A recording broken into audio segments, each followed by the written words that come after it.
तीज के अवसर पर श्री चित्र विचित्र महाराज जी ने सोचा कि हम अपने ठाकुर का उत्सव मनाएं और इनके लिए कुछ अच्छा पकवान बनाएं। पर संयोगवश उनकी रसोई में कुछ न था। वो किराने वाले के पास गए जिसकी दुकान पास में ही थी, पर उसने भी कुछ देने से इनकार कर दिया। तो चलिए जानते हैं बिहारी जी ने कैसे कृपा की श्री चित्र विचित्र महाराज जी पर। हरे कृष्णा, राधे राधे। आप सभी कृष्ण प्रेमियों का हमारे चैनल में स्वागत है।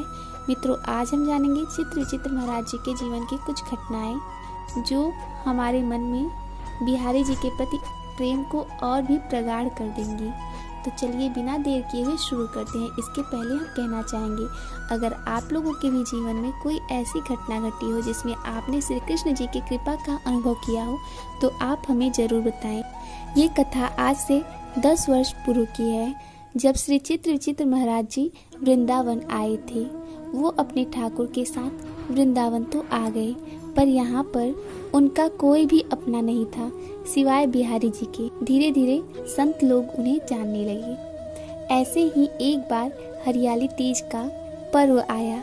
महाराज जी के मन में उत्साह जगा कि हम भी अपने ठाकुर का उत्सव मनाएं और कुछ पकवान बनाएं। जब वो पकवान बनाने के लिए गए तो संयोग बस वहाँ पर सामग्री खत्म हो चुकी थी।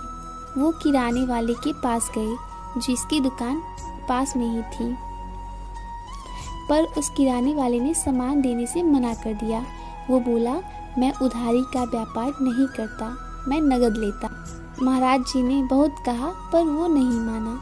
तो महाराज जी ने सोचा, चलो कोई बात नहीं, जैसी ठाकुर की इच्छा।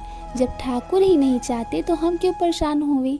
ऐसा सोचकर वे अपनी कुटिया में आ गए और जो था वही ठाकुर को भोग लगा दिए। और फिर महाराज जी ने सोचा कि क्यों ना हम लोग बिहारी जी के दर्शन करावें। महाराज जी के साथ एक बाबा भी थे। वे तीनों बिहारी जी के दर्शनों के लिए चल दिए। जब वे बिहारी जी के दर्शनों के लिए गए तो बिहारी जी की छवि अनुपम थी। बिहारी जी ने साड़ी पहन रखा था और 500 नोटों की माला भी पहन रखी थी। और बिहारी जी के पर्स में भी नोट थे और एक नोट पर्स के ऊपर से भी दिख रहा था। यानी कि उस झांकी में दिखाया गया कि बिहारी जी का पर्स खाली नहीं है। जब श्री चित्र विचित्र महाराज जी ने देखा तो इस पर महाराज जी बोल उठे, वाह बिहारी जी, आपने तो नोटन की माला पहन रखी है और पर्स में भी नोट रखे हैं, और यहाँ हमारे पास एक भी नोट ना है कि हम आपके उत्सव को मना सके। अपने लिए नहीं चाहिए थे, आपके उत्सव के लिए चाहिए। लेकिन चलिए कोई बात नहीं, जैसी आपकी इच्छा। इतने में जो बाबा जी साथ में आए थे वो बोल उठे, अरे बिहारी जी से माया मांगते हो, बिहारी जी के पास आए हो और माया की बातें करते हो। बिहारी जी से माया नहीं मांगनी चाहिए। तो इस पर महाराज जी ने कहा, बाबा मेरे जो है सो यही है, अब इनसे ना कहूँगा तो किससे कहूँगा। मेरा तो यही मानना है कि चाहे जो भी बात हो इनसे कुछ नहीं छिपाना चाहिए। इसके बाद वहाँ पर न्यौछावर दी जा रही थी। राज जी ने भी अपने हाथ ऊपर किए और हाथ में कच्चा आम आ गया। अब जो साथ आए थे बाबा वो हंसने लगी, बोले, और भी मांग लो माया। बिहारी जी से जो माया मांगता है ना, उसके साथ यही होता है। सबको देखो पके पके फल मिल रहे हैं और यहाँ तुम्हें कच्चे आम मिले। महाराज जी बोले, कोई बात नहीं बाबा, जैसी बिहारी जी की इच्छा।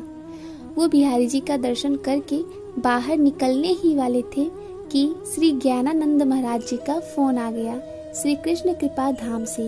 वे बोले, अरे चित्र चित्र तुम कहाँ हो। तो महाराज जी बोले, बस यही वृंदावन में है, बिहारी जी के दर्शन कर रहे हैं और अभी अभी निकलने वाले हैं। तो श्री ज्ञानानंद महाराज जी बोले, अरे श्री कृष्ण कृपा धाम चले आओ, यहाँ हमारे ठाकुर का झूलन महोत्सव है, ठाकुर जी को पद सुना जाओ।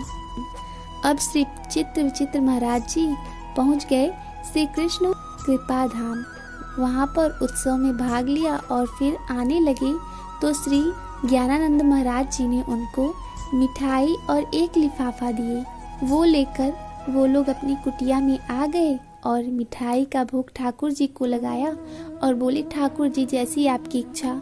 सोचा था कुछ पकवान बनाऊंगा पर पैसे ही नहीं थे और जो मिठाई मिली है उसी का आप भोग लगा लीजिए। इसके बाद जब उन्होंने लिफाफा खोला तो उसमें से 2100 रुपये मिले, जिसे देखकर उनके आंखों से आंसू निकलने लगे और वो बिहारी जी को सत सत नमन करने लगे और बोले, वाह बिहारी जी, आप सदैव अपने भक्तों पर कृपा बनाए रखते हैं।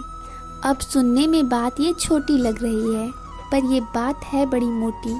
अब आप लोग ही सोचिए, जहाँ पर हमें 100 रुपये चाहिए पर वो भी ना मिल रहे हैं, लेकिन वही बात हम श्री कृष्ण जी से कहते हैं और कुछ ही घंटों बाद हमें 2100 मिल रहे हैं, यानी कि 21 गुना ज़्यादा।